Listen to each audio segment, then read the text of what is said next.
Ahora, volviendo a los pensamientos y los sentimientos. Otra cita que se encuentra en el libro Mente, Carácter y Personalidad, para que entendamos dónde es que vamos formando nuestro carácter. Porque si el carácter es el fruto, es la cosecha, y es tan importante porque este fruto, esta cosecha es lo que va a determinar ¿qué cosa? Nuestro destino, va a determinar nuestro destino. Tanto en esta vida, tiene consecuencias en esta vida como la vida venidera, la vida eterna. Si los pensamientos son malos, los sentimientos serán malos.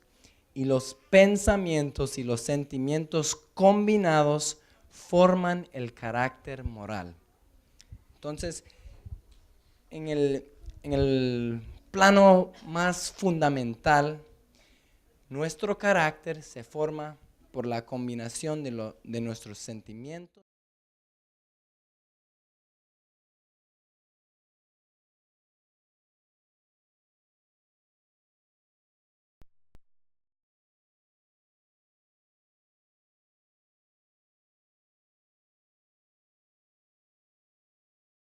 Forman hábitos y ellos forman nuestro carácter. Entonces, en esta tarea, en este trabajo de cosechar un buen carácter, ¿sí?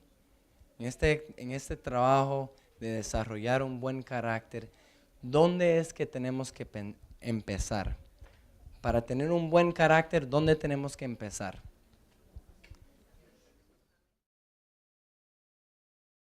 Nuestros pensamientos y nuestros sentimientos.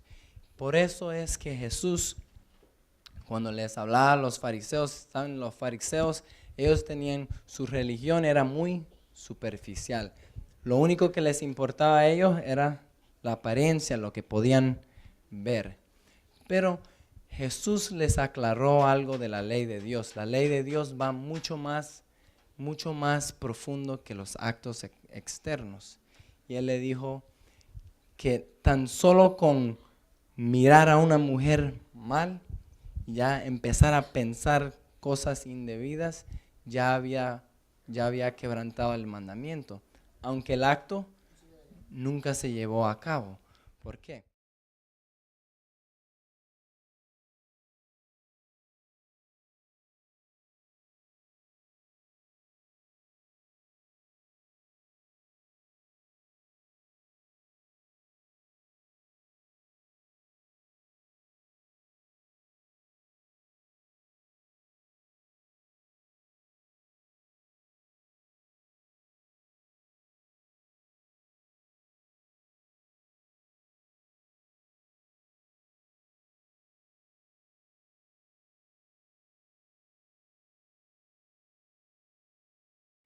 Y por eso la religión de Cristo siempre iba hacia el corazón, siempre tenía que ir hacia el corazón, porque ahí es donde, si no empieza ahí, todo lo otro es pura apariencia.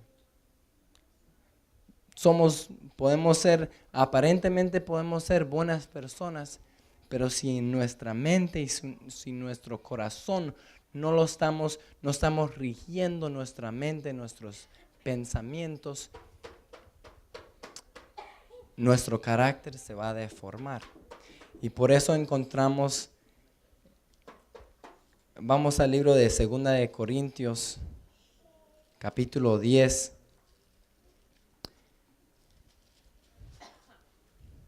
Mira lo que Pablo decía acerca de los pensamientos.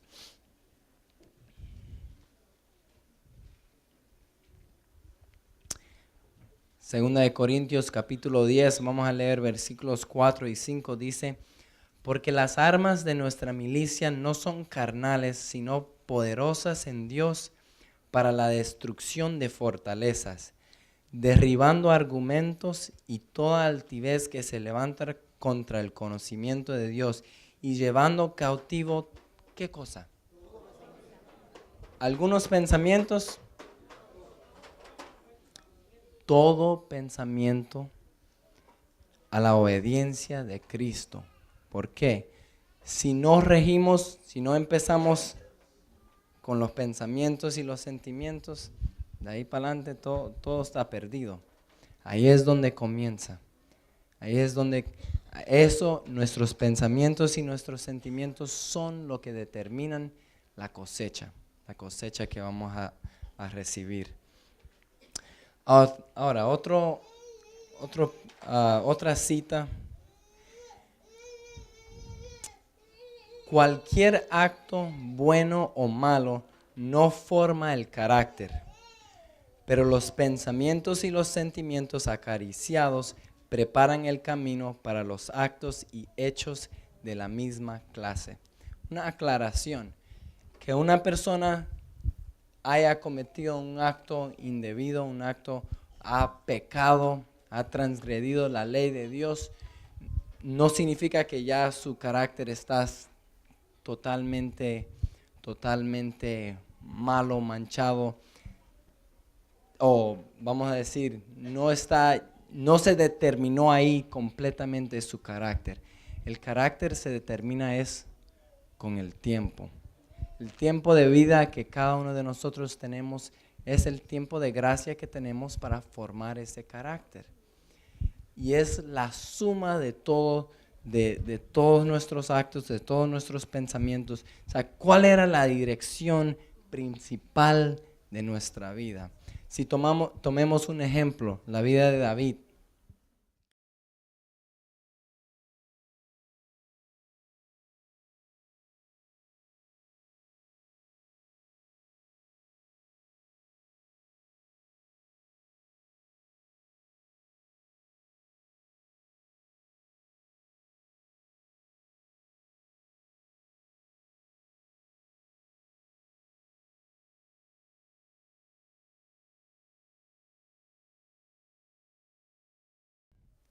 O sea, al morir, su mente, su corazón, la tendencia era hacia agradar a Dios.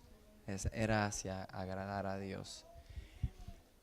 Porque hemos hecho algo malo, porque hemos pecado contra Dios, no significa que ya estamos perdidos. No. Si fuera de esa manera, aquí en vano estamos reunidos, hermanos, todos estamos perdidos, porque la Biblia es muy clara, todos hemos caído, o sea, todos hemos pecado, todos estamos destituidos de la gracia de Dios. Y lo interesante de todo esto es que ninguno de nosotros nos vamos a perder porque somos pecadores. Ninguno de nosotros nos vamos a perder. Ninguno de nosotros nos vamos a perder porque hemos pecado contra Dios. ¿Sabes por qué vamos a perdernos? Porque Dios mandó a su Hijo, derramó su sangre y nosotros no tomamos el bálsamo, no tomamos la cura para nuestra enfermedad, no la quisimos tomar, la rechazamos. Y quiero que leemos un pasaje aquí en San Juan, capítulo 3, que lo expresa de una manera muy clara. San Juan, capítulo 3. Y siempre leemos, vamos a empezar del versículo 16, que es un versículo que siempre leemos, pero quiero enfocar en los versículos siguientes.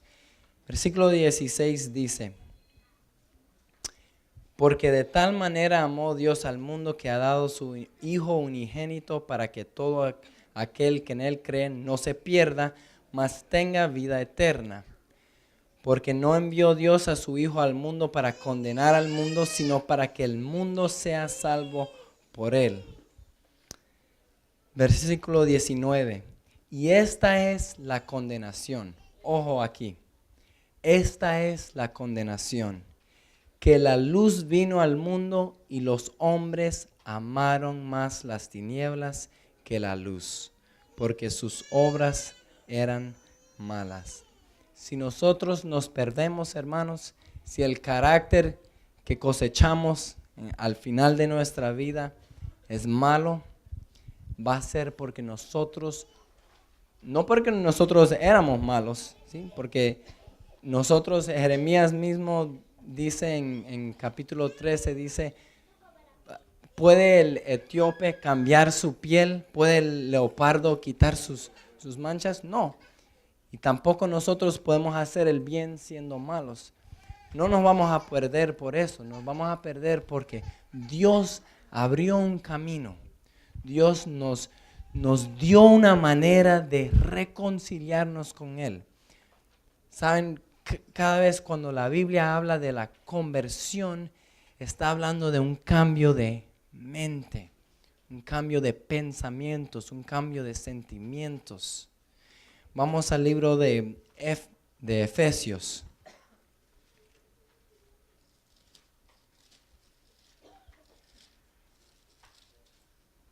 El libro de Efesios, capítulo 4. Efesios 4, y vamos a leer versículos 22 y 23.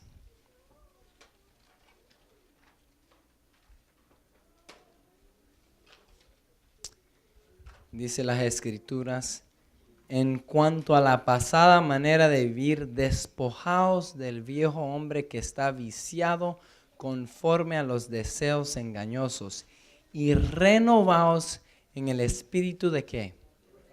De vuestra mente. Renovaos en el espíritu de vuestra mente. Romanos 12, versículo 2. Romanos 12, versículo 2. No os conforméis a este siglo, sino transformaos por medio de la renovación de vuestro entendimiento, para que comprobéis cuál sea la buena voluntad de Dios, agradable y perfecta. Dios ha hecho un camino para renovar nuestra mente, para que nuestros pensamientos sean diferentes. Ahí radica todo el problema de nosotros.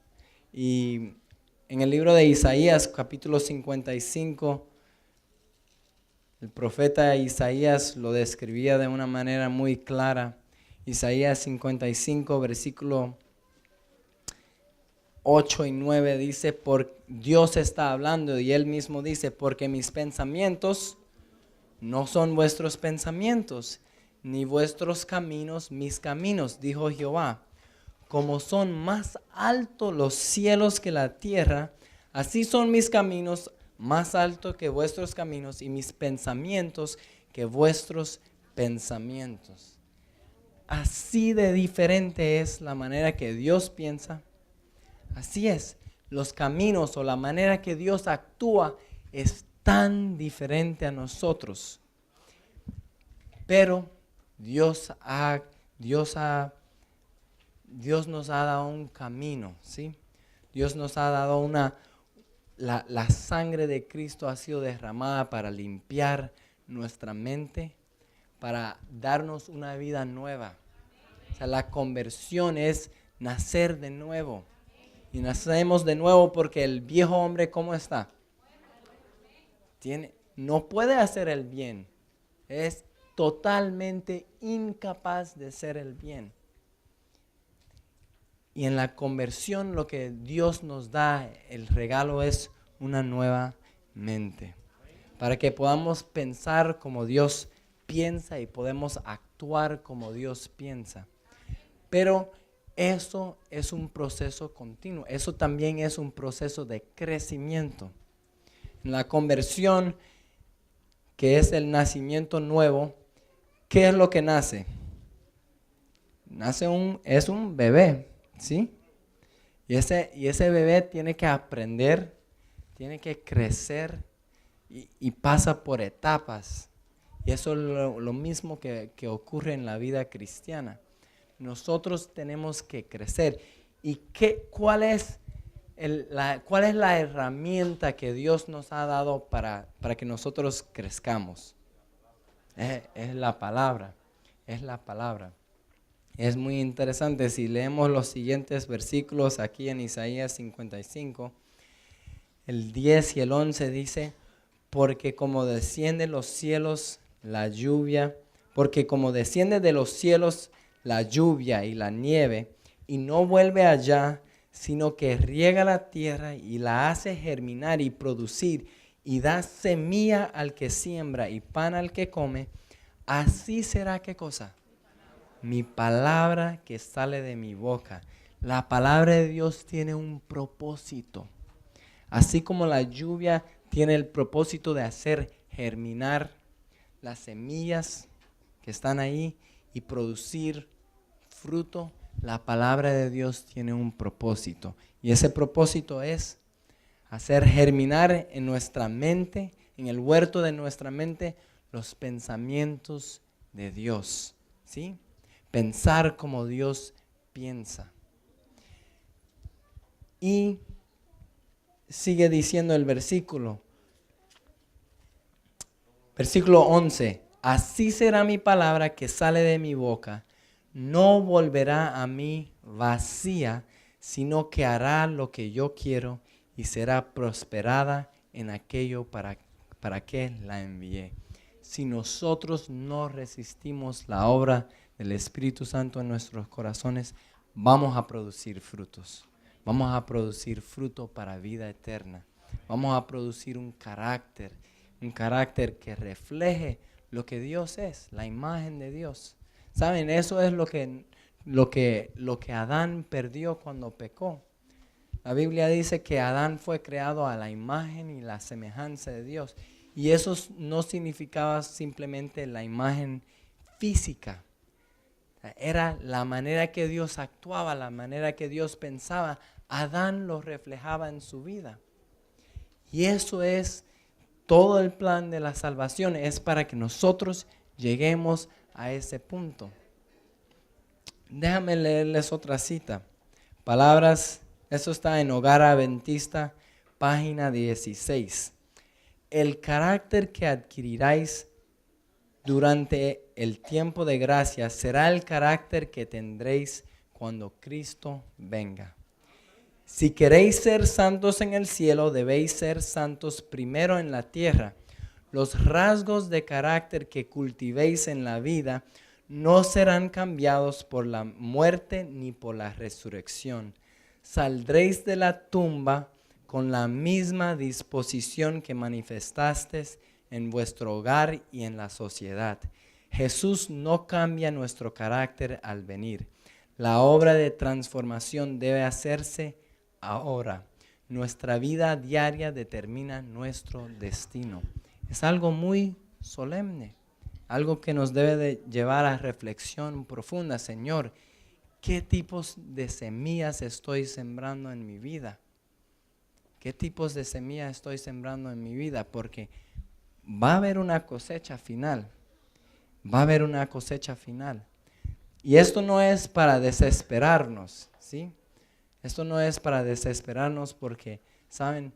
Dios ha dado suficiente poder para que todos nosotros, por pecadores que seamos, volvemos a tener esa imagen y semejanza de Cristo. Pablo decía, donde abundó el mal, el pecado, ¿qué pasó con la gracia? Sobreabundó. ¿Por qué? Porque si no es así, entonces el pecador tuviera excusa. Podemos decir, es que soy malo. En el pecado fui concebido, ¿sí? Como decía David. Pero Dios ha otorgado, la sangre de Cristo es tan poderosa que no importa cuán bajo hemos llegado, podemos ser renovados en el espíritu de nuestra mente. Podemos tener una vida nueva, totalmente diferente. Y quiero cerrar con la historia, creo que todas la conocemos, la historia de Jacob. ¿Saben? Jacob cometió muchos errores en su vida, ¿sí? Y particularmente el que la Biblia resalta fue el error de engañar a su padre Y es interesante, engañó a su padre para obtener la primogenitura, utilizó el engaño, pero para conseguir algo bueno, ¿sí? Para conseguir algo bueno, pero saben, hermanos, el mal, utilizar el mal siempre va a producir una cosecha de mal. Y Jacob, después, cuando él cometió ese acto, él sembró las semillas de odio, rechazo, resentimiento en su hermano, ¿sí? Sus actos produjo esa cosecha en su hermano. Tuvo que huirse. Y después en su vida, el que utilizó el engaño, ¿qué pasó? Empezó a cosechar ¿qué? El engaño en su vida. Empezó a cosechar el engaño. Labán lo engañó a él y fue un engaño terrible, un engaño terrible. Después de eso, Jacob se quedó trabajando por Labán. ¿Y saben lo que Labán le hacía? Le cambiaba el salario, lo seguía engañando. Y saben, después de eso, los hijos de Jacob lo engañaron a él. En su vida cosechó el engaño. Pero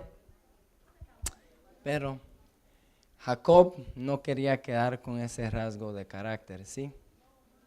Jacob era sincero, amaba al Señor. En su huida, Dios se le apareció en la visión de la escalera y era una representación de lo que Cristo iba a hacer. Cristo era ese puente que conectaba la humanidad, ¿sí?, con el cielo. Y Jacob tuvo una experiencia de conversión en su vida. Y aunque él tuvo que cosechar los resultados de su acto, él experimentó una conversión y él luchó con todas sus fuerzas para esa transformación de su carácter. Y le quiero leer aquí de Patriarcas y Profetas, que nos da, es como unos lentes que nos deja ver más profundo en lo que sucedió con Jacob. Dice: por su humillación, su arrepentimiento y la entrega de sí mismo, este pecador extraviado, mortal, prevaleció ante la majestad del cielo.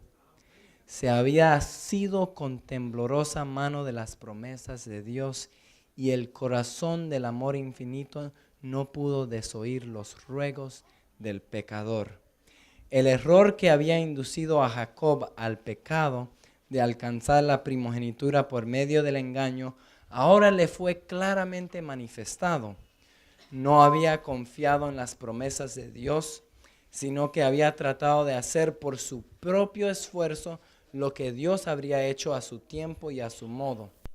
En prueba de que había sido perdonado, su nombre, que hasta entonces le había recordado su pecado, fue cambiado por otro que conmemoraba su victoria. En la crisis suprema de su vida, Jacob se apartó para orar. Lo dominaba un solo propósito: buscar la transformación de su carácter. Y el hecho de que Dios cambió su nombre representaba ese mismo hecho, de que había experimentado una transformación en su carácter. La Biblia cuando habla del nombre, el significado del nombre es carácter. Es el carácter. Cristo en su oración, como leímos en la lección de hoy, en esa oración de San Juan capítulo 17, Jesús decía: he manifestado tu nombre. ¿Cómo es que uno manifiesta un nombre? El nombre es el carácter, lo que uno es. Y por eso es que el nombre de Jacob fue cambiado a Israel.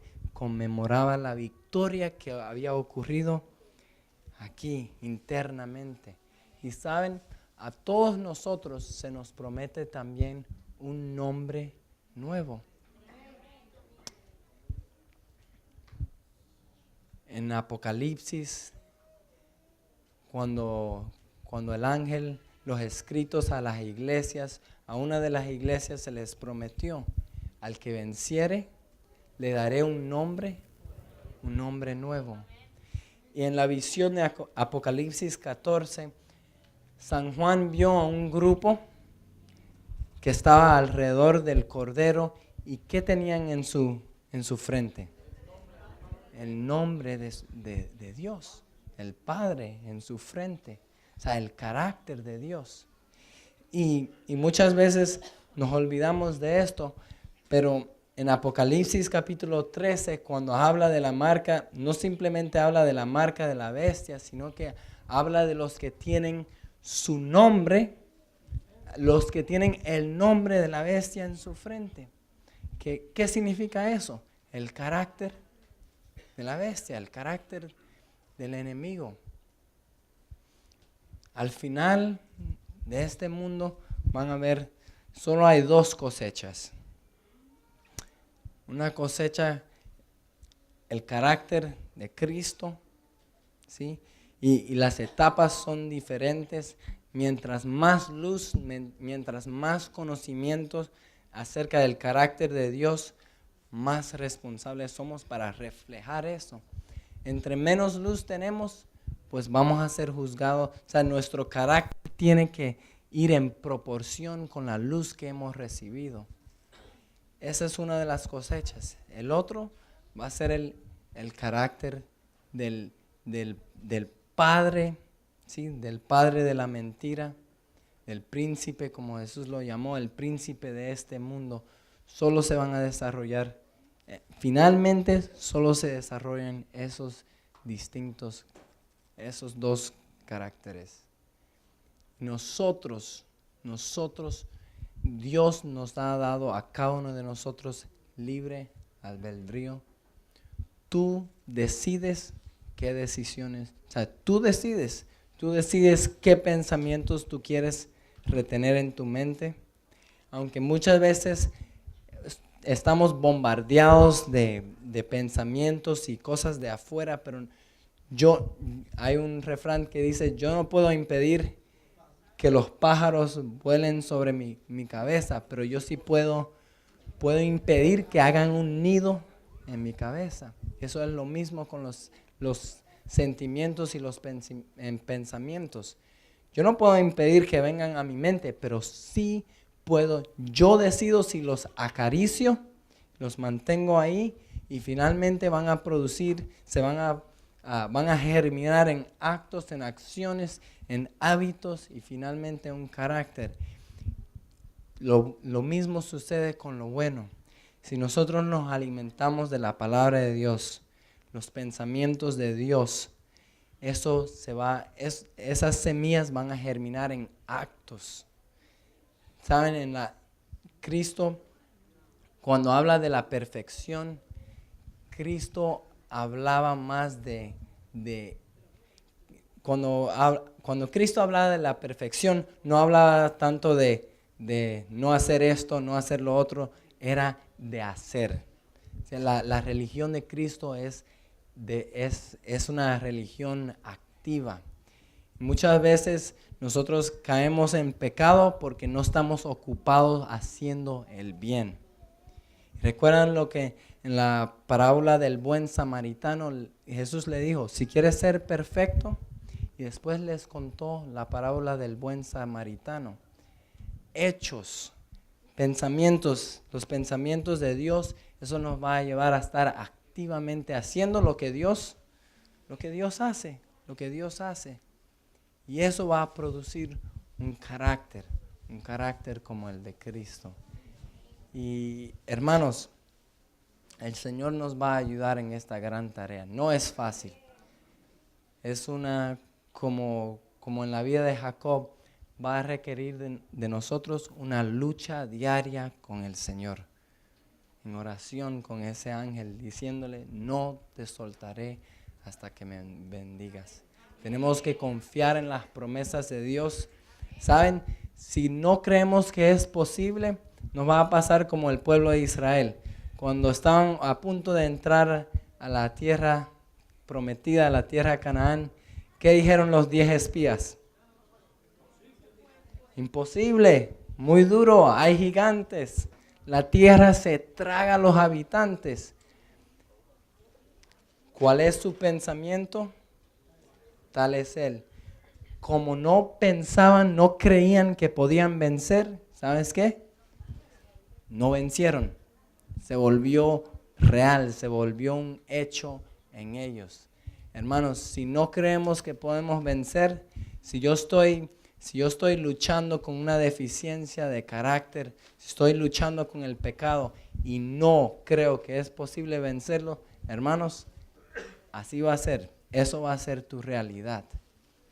Y por eso San Juan dice, y terminamos con esto, Primera de Juan capítulo 5.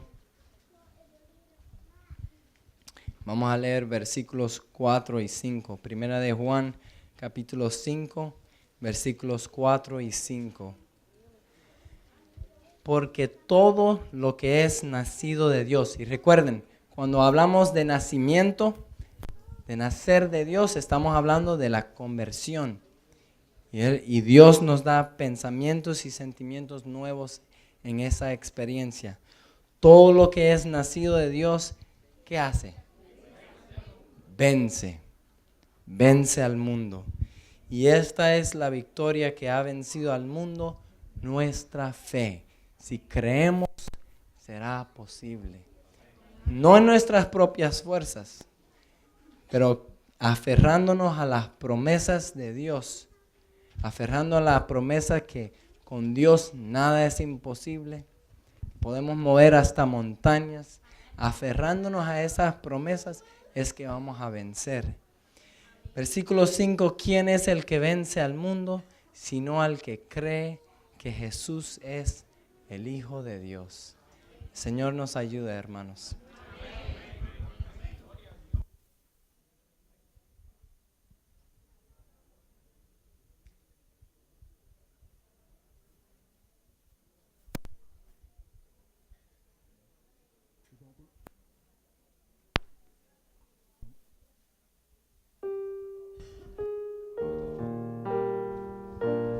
Concluiremos entonando las letras del himno 508. Contendamos siempre en nuestra fe.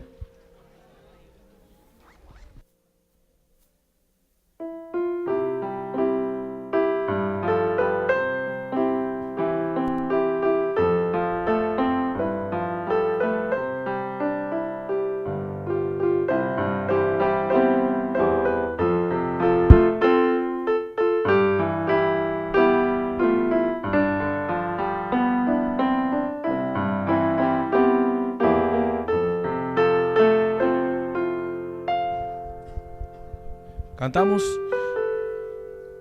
Contendamos siempre por nuestra fe, aunque ruja el mundo en derredor, nunca el tentador nos podrá vencer, pues nos librará el Señor.